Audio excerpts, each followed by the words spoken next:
We do today what others won't, so we can do tomorrow what others can't. One of my favorite, and we use it all the time in our training, is the old smoke jumpers creed, and that is that we do today what others won't, so we can do tomorrow what others can't. And it kind of sets the stage for what I'm all about with my SEAL Fit training and Unbeatable Mind, and that is that we train harder than is expected or than is common. And then through that training and that development, you can do what is uncommon and unexpected in life. I used to say the more you bleed in peacetime, the less you bleed in war. Or the more you sweat in peace, the less you bleed in war. Yeah, it's interesting. I didn't start out in my professional life saying I was going to be a Navy SEAL. My first job was as a CPA, believe it or not. I was in Manhattan working for a Big 8 accounting firm after my college career, which was back in the 80s. And I was kind of following this expected path. Both my family was a business family. We had a family business that's been around for over 100 years. And where I went to school, everyone was either going into business, law, or medicine, pretty much. And so I kind of followed that path and ended up in Manhattan, working away as a CPA, got my CPA exam, passed, and went to NYU Business School, Stern School of Business, got an MBA there. All this happened from like 21 to 25 years old. So anyways, Andrew, during this time, I also started really a physical person in college and leading up to college. So I was an endurance athlete and really into training. And I was really fit. And when I got into this workforce mode, I struggled to maintain that. And so, I had a crazy schedule where I'd wake up every morning and go for a run, like a 6-mile run. Then I'd literally go to work. And then I'd sneak away at lunchtime to go to the gym to do some weightlifting. Then I'd go back to work. And then between work and my night classes at NYU, I started training in a martial art, and that was called Sado. And their world headquarters on 23rd Street in Manhattan. And this was an inflection point in my life because I initially did it for the physical training, and I soon found out that it was the mental training that was, the most valuable. And so through this work that I did at Sado, which was equal parts sitting on a meditation bench as it was pounding away on the dojo floor, I started to really tap into my intuition and kind of just a deeper sense of what was meaningful and important to me in my life. And that's where I first started to define what it meant to be, in your words, what it meant to be a man and what it meant to live, with passion and really what was my purpose in life. And so it forced me, when I started to listen to that inner voice and pay attention to it, and then I started to journal about it and think deeply about it, it really caused me to take a hard look at what that purpose was for me. And I ended up doing a complete pivot from purpose was to be, kind of a corporate guy, climbing that ladder and going back into the family business to I saw myself as a warrior and a leader and a warrior leader, actually, and that I was meant to kind of play that purpose out on a much grander scale than being in the corporate world, at least at that time.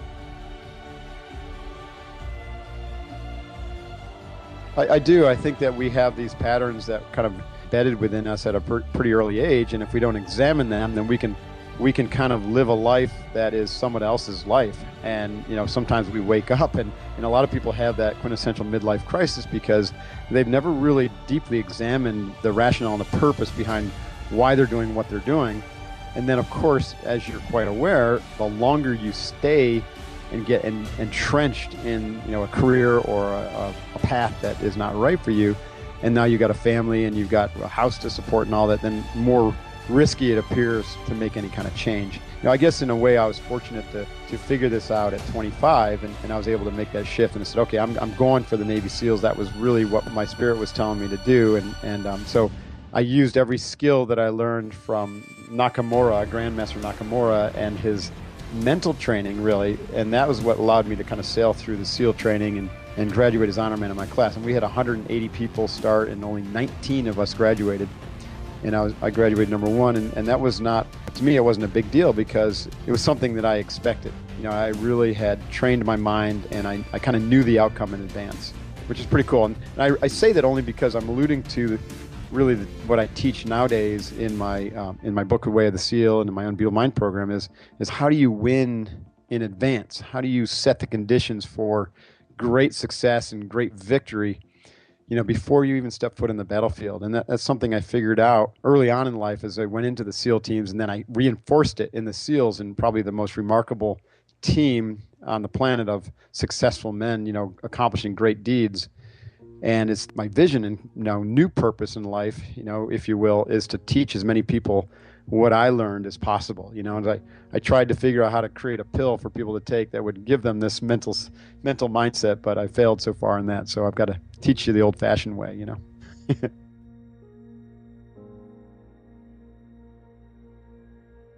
Sure. Yeah. Well, I went into the SEALs in 1989. Actually, went through Officer Candidate School in '89. I went through my SEAL training class, which was actually 170. I had orders to go to 171, but when I showed up in Coronado to the SEAL training compound, it's called BUDS, Basic Underwater Demolition SEAL Training, and I realized that Class 171 wasn't going to, quote unquote, class up for, I think, like 9 or 10 weeks. I wrangled my way into Class 170, and I was just determined to just get busy, to get started training.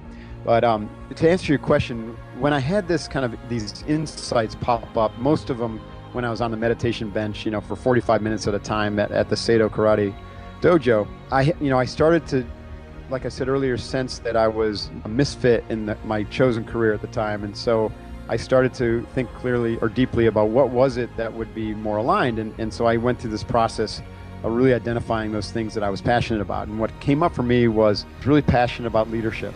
And yet I didn't see a lot of leadership, true leadership, where I was in the corporate world. And I was really passionate about physical training and being fit. So that was one of the things that first led me to the SEALs, because they were legendary for their physicalness, right? For their fitness and their mental toughness. And I was really passionate about the outdoors and adventure type things, right? And so all these, it was pointing, number one, it was pointing away from the corporate grind and pointing toward something that was adventurous. And so then when I kind of lined up this idea of leadership and adventure and fitness and challenge and risk, all of which defined my character, I started to narrow it down to, let's say, like 2 or 3 potentialities. One of them was to fly jets for the Marine Corps. One of them was to go work, as a swashbuckling guy on an oil rig, and I quickly discarded that idea because that sounded boring after I lived with it for a few days. And then the one that was kept on percolating to the top of the list was to be a Navy SEAL. And I understood the odds too. I knew, and I was being told by the recruiter that I didn't stand a snowball's chance in hell, and that we're going to take about 2 guys that year through the officer candidate process. Statistically, I didn't have much chance of making it, and that didn't deter me, because it was more of an inner sense that I felt, okay, that's it, that's me, that's where I'm supposed to be. And then when I decided to go for it, that's when I turned the dial up on the training, and I looked at the training as a multifaceted approach to guarantee success. And it's that idea that I've carried with me throughout my life, is we train for life, we train to succeed. And then we go act out that success in our business, in our family, in our physical training, different domains. But training to me is as important as eating and sleeping. And those are 3 legs of optimal living, eating, sleeping, and training, and doing well in all 3 of those domains. Everything else flows from there.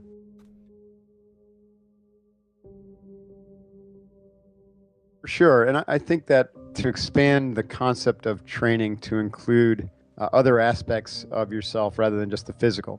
And so, I get that. Like, if training is just physical and we're going to go just to go get my ass kicked at the dojo day in and day out, or if I'm just going to go to the CrossFit gym and grind away day in and day out, and I don't have any mental training that corresponds to that, that's just like lighting up my inner life and fine-tuning my mind and my emotional life or self, as well as my spiritual self, then it all kind of lacks meaning, and eventually you hit that really tough spot, that dark night of the soul, and you quit. Or, you just get bored, right, and move on to the next thing. So what I teach and what works for me is that training starts with training the mind, and we train the mind by developing mental control and by developing this sense of positivity, right? So this really creating rich internal conditions for positive forward momentum in our lives. And then the physical training is to support the structure, right? The physical structure of your body, and to be able to optimally perform under stress and toward your specific targets and goals, whether they be athletic or work related or family related or adventure related or whatever. And so I teach what I call the 5 mountains, and it's an integrated approach to training your entire being. And so, the first mountain is your physical development, and that's the one that most, people are comfortable with. But even so, most people don't really train themselves physically in a thoughtful, methodical manner that leads to optimal performance over life. They often will crank away for a weight loss goal, and then once they hit that goal, they lose inspiration and they have no reason to train, and so then they'll fall off or they'll shift fire. Or they'll train for an athletic goal, and when that event is over, then they're wondering what's next. Our approach is to train for life, right? You put yourself on a deliberate, thoughtful training plan, and then you're working toward these specific goals in strength and stamina and your ability to do a lot of work, and you measure your progress all along the way, and you do it with a team that becomes your kind of tribe, so to speak, and you hold each other accountable, and it's a hell of a lot of fun, and you make great progress. And so that physical training becomes really neat and a source of great inspiration and internal reward.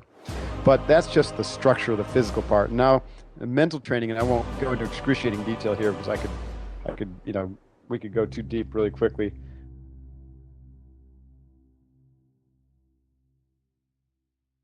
The mental part starts with developing mental control. And in order to develop mental control, ironically, we need to develop physiological control. So the first place to start, and this is going to sound kind of quirky, but the first place to start to develop mental control is through breathing control.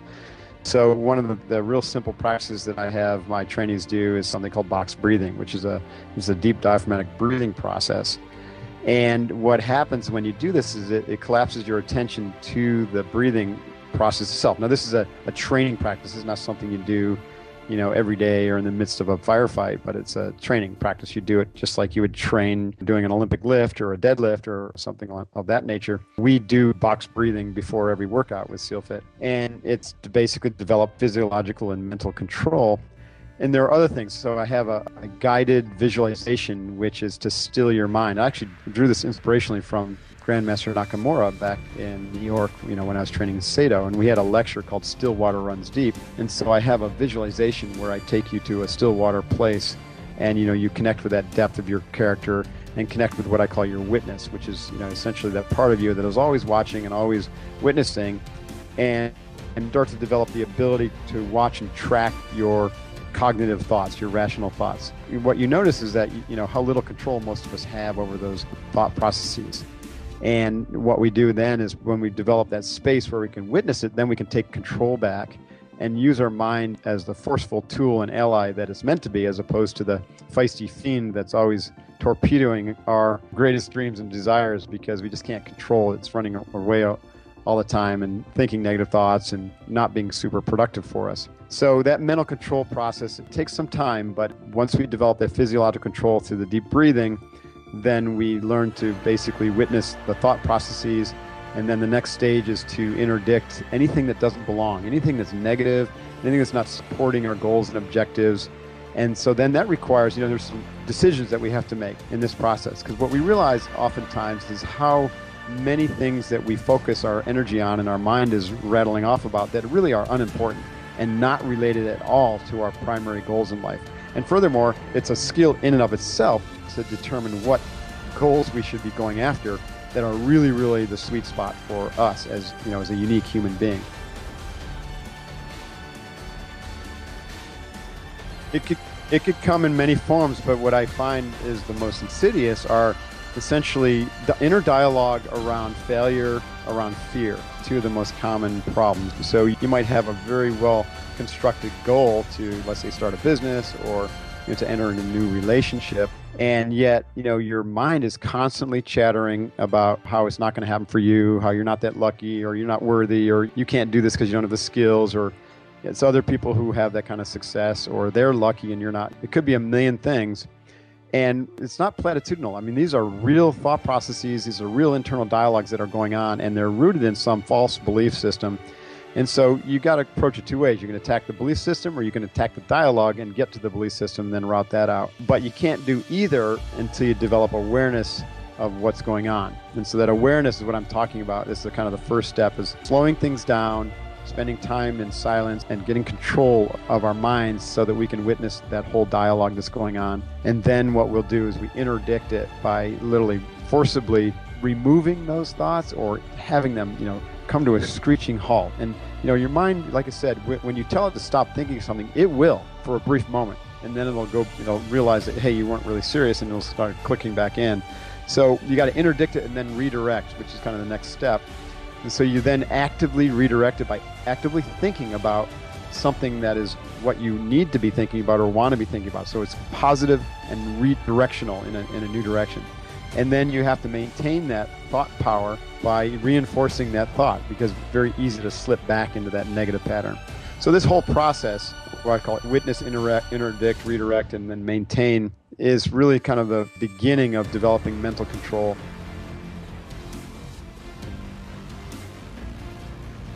Sure. Front sight focus is a process to, I mentioned while I was having a dialogue about mental control that oftentimes it's difficult for us to know what is the right thing to focus on.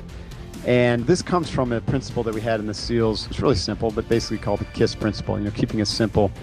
And in order to keep things simple in your life or on a mission, you need to know what to focus on. What's the right thing to focus on? And so there's really two ways that we focus. One is that broad focus on the future goal, the mission set. And the other is the very narrow focus on the task at hand, the smaller task that's going to get us to the next step in the right direction toward that overall goal. And another way to look at this is to have an external focus on where you're going and the external environment around you, and an internal focus on the conditions in your inner space. And that kind of brings me back to that mental control. So the inner focus needs to be on, if I've got a goal and my team is geared toward or seeking to accomplish a mission, then it's really important that my inner space is also geared toward accomplishing that mission. And that means, again, that my dialogue and the imagery that I'm using to construct my world with internally are imagery and dialogue of mission success and kicking ass and taking names. And you route out all weakness internally so that you don't have that weakness interrupt your mission accomplishment externally. So the process of front sight focus kind of follows a method to really clarify what things you should be focusing on, selecting the right targets, and then envisioning your goal, defining the mission properly, and then really decluttering and simplifying things around you so you can laser focus on the mission and execute with precision. So, that's one of the things with SEALs are really successful as a team because focus on one mission at a time, and they're just able to really declutter everything else and get it off their plate. And so they become like these laser beams. And most people go through life like floodlights. Focus is being diffused all over the place, and they wonder why it's so hard to get anything done.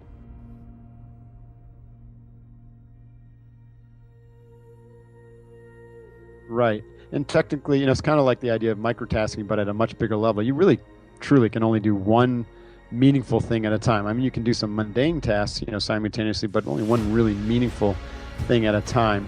And it's the same thing with goal accomplishment. So it's important that whatever goal you're working on right now is tied to or connected to your broader, bigger goal, your bigger mission, which is connected to your life purpose. And so kind of like you line all these up, and that means that every action you take is going to have power and it's going to develop momentum.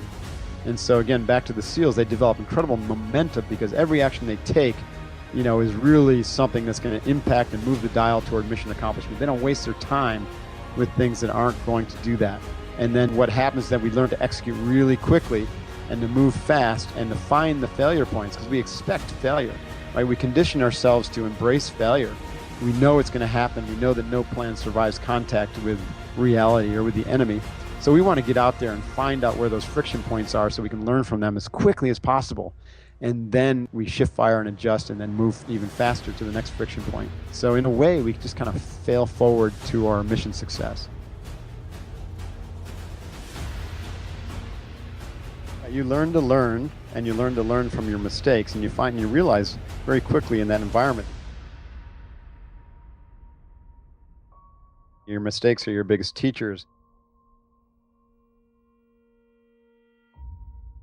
And that, those points where Murphy bops his head in and makes something break or go wrong, those are also opportunities. There's great opportunity in those areas because the same thing is happening to everybody else, in a different way. And so those areas where there's friction and things break is where, you can find creativity and innovation.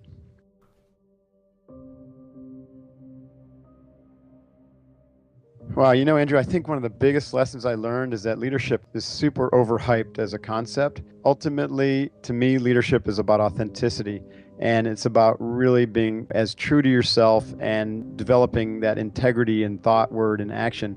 And so when you do this, right, when you actually try to be a real person and to, not think you're Superman or better than anyone else, or, you've got all the answers, but you literally can go into your team and say, listen, here's the mission, and who's got some ideas, and really lean on your team and say, I'm here to support in every way I can. Here's what I think, and I want to hear what the team thinks, and let's solve this thing together. Of course, I'm accountable for the results, and I'm going to be held responsible to as high a standard as you, if not higher, because I've got to lead from the front. But in that leading from the front, I get behind and push the team and serve the team. And ultimately what develops there, and also, one more thing, is that transparency and humility are critical for leaders. Transparency in the fact that the more information you can share, the more ideas will permeate and grow. It's like the petri dish for ideas. The more you block information and hide information or think information doesn't belong disseminated, then the bigger risk you are of having bottlenecks and not finding those innovative ideas, those breakthrough ideas. That's one thing. And then humility, it's okay to admit your fuck ups, right? I'm very open about my screw ups. I think that people like to see that leaders are human, because we are, after all, everyone is. And just because you're in a leadership role or some sort of positional power doesn't mean you're impregnable or you don't make mistakes. You do, and people see them because people watch your actions and could care less about your words. So humility is really, really important. All this points to authenticity being kind of the my catchword for just being real. And what that means is that you're trusted. You have this great trustworthiness energy field around you, and trust is the glue that bonds a team together. And that leads to hyper performance. The more trust you have, the more speed of execution, the more performance you're going to have as a team or as an organization. The less trust, then obviously the less you're going to have. And so to me, leadership is really about authenticity and developing that trust bond, and then getting out of your own way and letting the team, just crush it.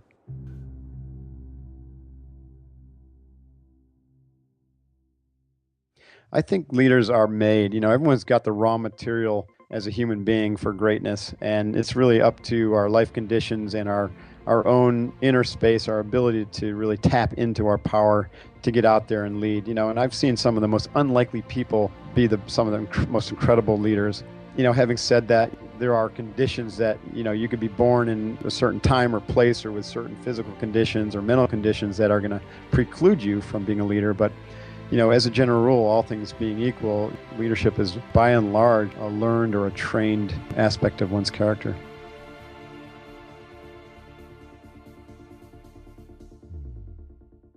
Absolutely. I think it's really important. I alluded to earlier that we like to train in an integrated manner, and that's really what separates SEAL Fit from like any fitness program. In fact, I don't even look at it as a fitness program. It's a developmental program, and it's born out of the warrior tradition. And so the 5 human capacities that we develop are the physical, the mental, the emotional, intuitional, and the spiritual. And I use the term spiritual to really mean your kind of non-quitting warrior spirit, your willpower, maybe that connection to your actually soul that is giving you some deep insights and is going to kind of drive a lot of your behavior in life at a deep, deep level once you kind of connect to it. So it has no religious connotation in it, and it's completely compatible with anyone's religious orientation, this idea of developing your spirit, your warrior spirit. Now, one of our programs is a 50-hour nonstop training event called Kokoro Camp. I modeled it loosely after the Navy SEALs Hell Week, except one of our main objective is to teach mental toughness, emotional resiliency, and warrior spirit, and to help you find that aspect of yourself through this training. And we call it's also a crucible experience, which means, it's intense, right? It's like a crucible is where you forge steel. And so how does this work to develop your spirit? Well, the interesting thing is it's challenging physically, right? And so it's not something you take on lightly. A lot of folks train for it for over a year. Even, top CrossFit Games athletes have done it, and they're like nervous going into it, and because it's challenging physically.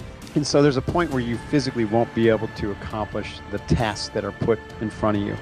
So then you think, okay, what's next? Well, I'm going to mentally gut my way through it, and I'm going to prove that I'm mentally tough, and I'm going to, forge my mental toughness through this training. Well, guess what? We keep you awake for 50 hours, which means you're actually really awake for like 70 hours or something like that, given the time that you got there and woke up and all. And then we also subject you to extreme cold, right? And so the Pacific Ocean can sap your heat really quickly, and this is one of the techniques they use in SEAL training to really get into the mental toughness aspect and try to test people and see how they're going to hold up, what's their fortitude going to be like in those extreme conditions, because combat is extreme. And so we use those same things. And so guess what? In those, with sleep deprivation and being freezing cold for a long period of time, your mental condition starts to fray a little bit. And so then you're left with two of your primary pillars, like literally been swept away from you. Your physical structure feels weak or it's breaking down, and your mental faculties that you normally rely on are starting to go somewhere else too. Might experience hallucinations or something like that. And this is something we all did in Hell Week. And I know, some people are going to listen to this and go, wow, that's crazy. Why would you subject yourself to this? And the reality is that it's because of what happens next. Is you end up tapping into part of yourself, which is, I can only describe as warrior spirit. And I use the term kokoro, which is a Japanese word, comes from the warrior tradition, the martial arts, and it means to merge your heart and your mind in action. And so you literally have to get out of your head and start thinking you stop thinking your way through it, and you start feeling your way through the event. And you do this in the context of being right there, helping your team, having your team help you, opening yourself up, like literally opening your arms up to receive help from your team, and then returning that in kind. And all of a sudden you start feeling your way through the event, literally, like your mind is shot and your body's shot. I mean, I'm not saying you're useless. I'm just saying that those tools have been greatly eroded. So you end up having to rely on a much deeper aspect of yourself. And you could literally equate that to saying, okay, Spirit, step up to the front now and guide me through this, because I can't do this alone. In that act of doing that, asking to dig deeper into yourself and also reaching out to your teammates, then most of the trainees, if not all of them, have these radical breakthroughs and really these altered states where they come out of the training with a new sense of who they are and what it means to be a human being, and what it means to be a teammate, and what it means to love someone, right? Another word that we don't have great nuance for in the West. It's a powerful word to use in a team context. Like, I can honestly say that I loved my teammates, and we just don't have a way to say that very well in the Western world. But at Kokoro camp, when we're finished and grown men are hugging each other with tears streaming down their face, it's super powerful. I mean, it's a new experience for most people, and it can only be described as love. It's powerful. So we have this saying that, you meet yourself for your first time at Kokoro camp. Is Kokoro camp the only way to get this experience? Absolutely not, but it's a super powerful one, because we've designed it in this manner to really achieve these results. So that's what I mean. How do you train spirit? You can do it a couple ways. One is through a crucible, hopefully not one that comes to you like cancer or an accident or the loss of a loved one. But I have this saying, Andrew, you take yourself to the challenge before the challenge comes to you, so that you're prepared. So the crucible experience is to challenge yourself and to learn to find this part of yourself that is going to be there for you in any circumstance. And then after that, everything seems easy. After people do our training, everything else in life looks easy. They start to see themselves as much more powerful and courageous, and as sheepdogs and warriors, and then that ripples through every aspect of their lives, their work life and their family life, and they just start showing up differently, more authentically, more powerful, making good decisions, being more focused, more confident, and all that kind of stuff. The other way to do it is just through a serious discipline, to a long-term commitment to a practice like you have with jiu-jitsu, or I particularly love yoga. Yoga is my long-term practice. And to stay the path day in and day out, or 4 or 5 times a week. Get on the mat or get on the dojo floor, and just continue to really refine and sharpen the sword. And over time, you kind of come to the same result. Well, my mission is to create kind of a new breed of warrior for the 21st century. I think warfare and the human race has gotten to a point where if we keep doing the same thing and expecting different results, then we all should go to the loony bin. We're in trouble as a society, right? We are. I mean, as a global society, we got to start doing things differently. So when I teach Spec Ops candidates, I'm teaching them yoga, meditation, breath control, visualization, along with all the hardcore functional fitness that we do in SEAL Fit, using team drills such as log PT and grinder PT and CrossFit and Olympic lifts and power lifts and all this. And so this is an unbelievably cool amalgamation of East meets West without any of the cultural nuances of the East that people may be uncomfortable with. So what happens out of that is you get a much more thoughtful warrior and thoughtful leader. And I have this kind of sense that a warrior goes through stages, right? When they're young, they're a warrior athlete.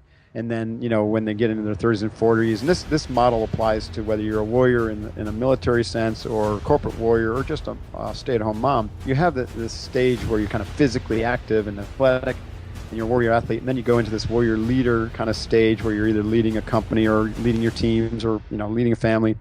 And then you become more thoughtful about things, and you start to really investigate human nature and the nature of truth and reality, and you become kind of a warrior philosopher. And then ultimately, you go into this stage where you're a warrior monk. And that's kind of a neat model. And so I think what I'm trying to do is set the stage for that with my Spec Ops candidates and say, okay, it's not about just joining the military so you can go kill bad guys. You're going to get to do that. And you better hope that, you're thoughtful about it and that you're killing the right bad guys. And oh, by the way, make sure this is the guy needs to be killed because maybe there's a better solution, right? And so ultimately, true warriors are the last to pick up the gun, the last to pick up the lance, and they abhor war. And that was my experience as a SEAL. And the best SEALs that I ever operated were this way. They're extremely thoughtful. A lot of them are Ivy League educated, and they're like PhDs who carry a weapon in a rucksack and have a dive rig on. And, we knew that warfare was horrible and, it was the last resort. And we really despised it when, politicians led us into conflicts that were not well defined and maybe weren't grounded in, what we believed to be rightness. And so anyways, we still had to serve and do our duty, and that's all fine and good. But at least in the act of warfare, we could be thoughtful and be true to a higher cause, and to make sure that we're representing humanity and not just our egos. So that's a long-winded answer to your question, but that's really my mission when it comes to the Spec Ops candidates and the young guys, is to plant the seeds for kind of a new breed of warrior and to teach them, mental toughness through these principles that are perennial and been around for thousands of years, but have been inaccessible now to the average Westerner because he didn't understand it and didn't want to go put a gi on or go spend time on a yoga mat. And a lot of those teachers didn't know how to teach it anyways. So, it's kind of neat and it's working, right? I've got probably about 40 or 50 guys now who are in the SEALs wearing tridents who've been through my training, and, they all love SEAL Fit. And, I'm not saying they practice all the skills every day, but they're certainly very aware of them, and they come back and train with me whenever they can, and it's pretty neat. And so then we've got people around the world who are following us and starting to learn the skills. We just got back from Canada training a Canadian military unit, and we got Chilean special forces who, use SEAL Fit, and we're really starting to create a few ripples, I think, and it's pretty gratifying, actually.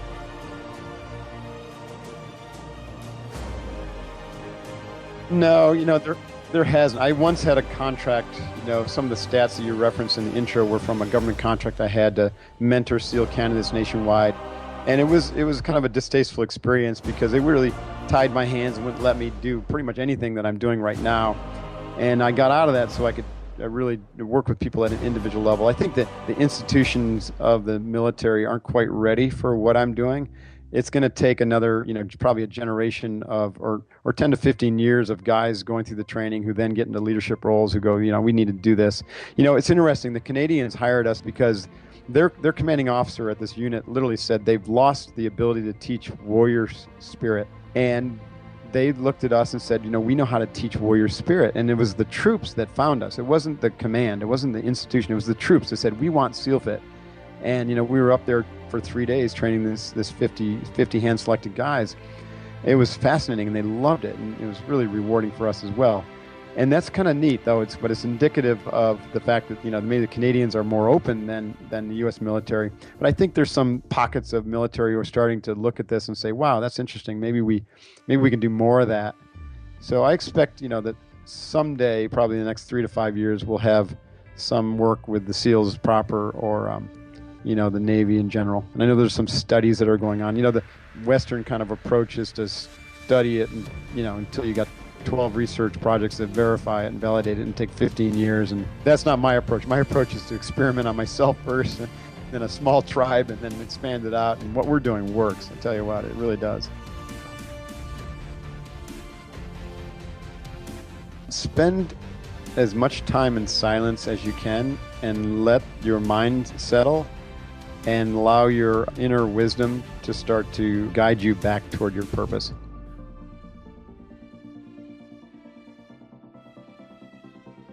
If anything, it was, some deeply rooted patterns that were embedded in me at a very young age by my family, or my, particularly my father, who was pretty aggressive. I don't need to say much more, but he's a really aggressive guy and is somewhat abusive, but super great guy now. And he's obviously come a long way, but there were moments and those things that, in all of us, right? Every one of your audience members has some instance in their childhood, it may just be once or maybe recurring, where they were injured or wounded, and then they took that wound and they literally buried it, and that it's still showing up in their life today in a way that they don't understand.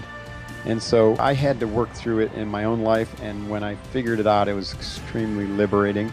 And I encourage everyone to really do that kind of work, like that deep work, in the help of a professional therapist, or someone who really understands how to get in there and route out those beliefs and patterns that were planted there through no fault of your own at a very young age. And so that's, for guys, is hard territory to go. We were afraid to go there, right? We're not built to be emotional beings. We like to pretty much put up a steel wall around all that stuff. But the reality is that's your next frontier. You know what I mean? Emotional development and resiliency it's extraordinary what opens up for you when you start to develop that awareness of your emotional life and understand what was kind of like driving your behavior based upon these things that happen at a very young age. And then you can go back and change it. You literally can go back and shed the light of awareness on those situations, and then connect with the root emotion that was caused and transmuted into something else that became like anger or anxiety or whatever it was, and then heal that.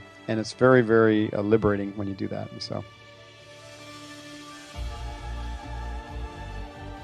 yeah, I've referenced him a few times, but my first mentor and, just an incredible impact on my life was this guy, Tadashi Nakamura, who was the founder of Seido Karate. And I was just dumb lucky to move, a few blocks from his world headquarters. And, I've modeled some of my life after him, because what I really appreciated about Mr. Nakamura, the Grandmaster Nakamura, was that, he wasn't out there on book tours, and he wasn't out there, away all the time doing whatever, business or this or that. He made it a point to stay close to home and to teach, because that's where he felt he could make the biggest impact, is by teaching. And so, he was my instructor, even though there were tons of other black belts and there were tons of classes. He taught white belt classes, and I was in his class, 3-4 times a week for 4 years, and got my black belt, under his watchful eye.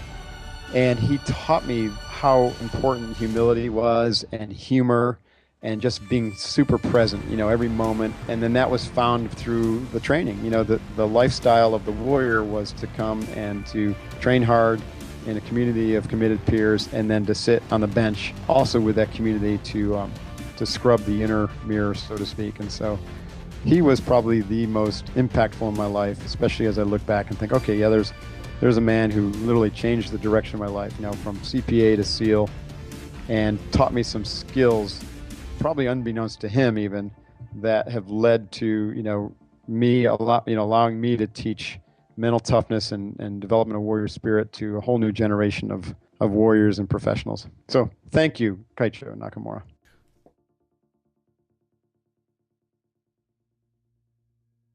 Yeah, I love Napoleon Hill's Think and Grow Rich. Kind of stumbled across that at a pretty young age. I've read it 7 or 8 times since. I mean, every time I read it, I learn something new. It's just awesome.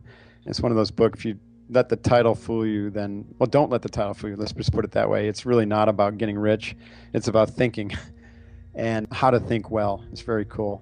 So that had a big impact on me. I think William James' Men Thinketh is really another one that's really powerful.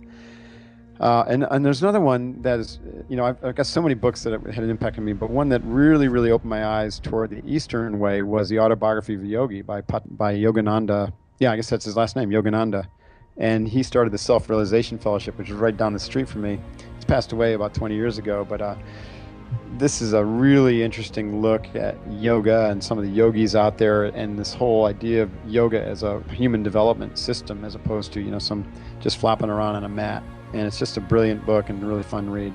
Those are three good ones that I think are perennial, and I always come back to those. So I like to read these every once in a while, very inspiring.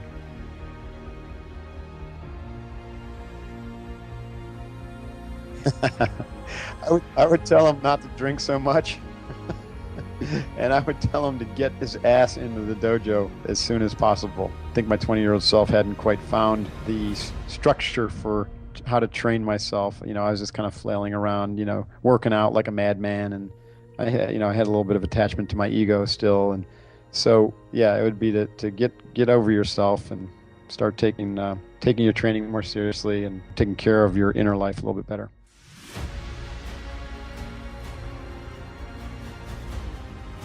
Yeah, I agree. I think that we should stop paying attention to what our society is saying a man is and start listening to our inner voice.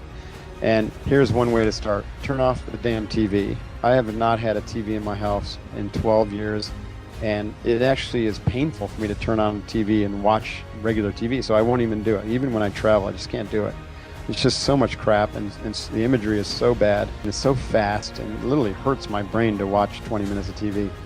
Because I've conditioned it to think, just absorb senseless information. But our society's meme or value system around men's has been really damaged in this last wave of social experimentation. And it's up to us, like you, me, and your listeners and my tribe, to really bring it back. And so men can be warriors, and we can develop the skills of warriors, but also be super compassionate, emotionally balanced and deep and transparent, and also able to love each other as men, and also able to love our women even better at a more deeper level. And so, ultimately, we should follow our passion and connect with our purpose and develop a strong ethos or stand around how we're going to live and what we're not going to accept in life. And man, it's powerful when you do this. And every day you wake up just with your hair on fire, passionate about where you're going and what you're doing, because you're really clear about why you're doing it. And then from there, people start to line up behind you, and you become a leader, and all of a sudden you got a nice tribe around you who are all kicking ass and taking names and feeling good about themselves and feeling good about being a man. And guess what? I think, the more people we can get, the more guys we can get, kind of on the bandwagon with this philosophy, it'll be a game changer. It'll take some time, but the ripple effects will be enormous.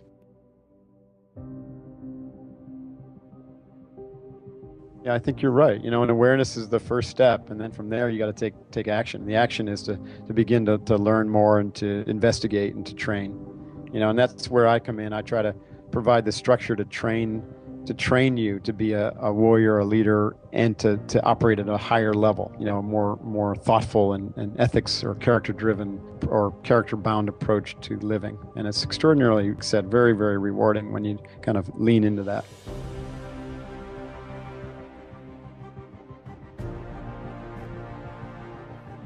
What I'd just say is that it's the journey, not the destination, that's important when you're on a path like this of great self-discovery or change or transformation. And so to really enjoy the journey, we have this saying with our team, we like to embrace the suck. And that is, we show up every day and do the work and enjoy each other and enjoy the journey and try to maintain or develop that idea that, hey, today could be the last. So better live every day as if it was your last, because it might be. And I think about Nakamura again, and one of his Zen lectures was literally titled "One Day, One Lifetime." And it's such a powerful concept because, if you approach every day as if it was a lifetime, then you can literally fit a lifetime in a day. And then ultimately, when you get to the end, wherever that is and whenever it is, then you have no regrets whatsoever. You're completely filled up with this life that you've lived. And I think ultimately you ask, how do you be a man? It's just to live the life you were meant to live with no regrets.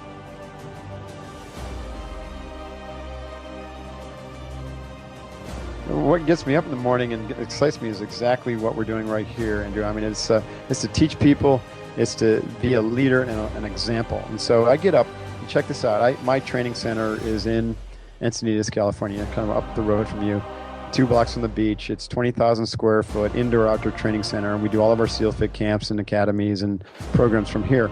But I like to stay here, and it's 7 minutes from my house, and we'll come in every morning, and from 7 to 9, I train with my SEAL Fit team, and we do this SEAL Fit operator workout, which is no joke. I mean, it's 2 hours of hard hitting training, and I'm 50 years old, and I can most days I just crush it with all the young guys, and the training just keeps me very young and very, alive. It feels fantastic. You know what I mean? I'm working on new PRs for my deadlift and Olympic lifts. We're doing 185-pound Olympic cleans today, along with box jumps and sprints, and it's just fantastic. So every day I get up and I got that to look forward to.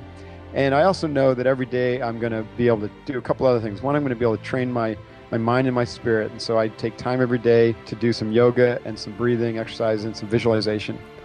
And I also am sure that I am really connected with my family and my team. And so I deliberately take time to really spend time with them, figure out what's motivating them, what's going on in their lives. And, all of this is very, very inspiring. You know what I mean? So I get inspired, and people are inspired by me, and it all becomes this like upward spiral of inspiration. And so the energy around here is fantastic. Like, we all love being here. I mean, how cool is it to love going to work? And wouldn't everyone want to have that? And so I just feel incredibly lucky, really blessed. And, I want to share that with anybody I can. It's just cool. It's cool. And I think that everyone can tap into that at some level.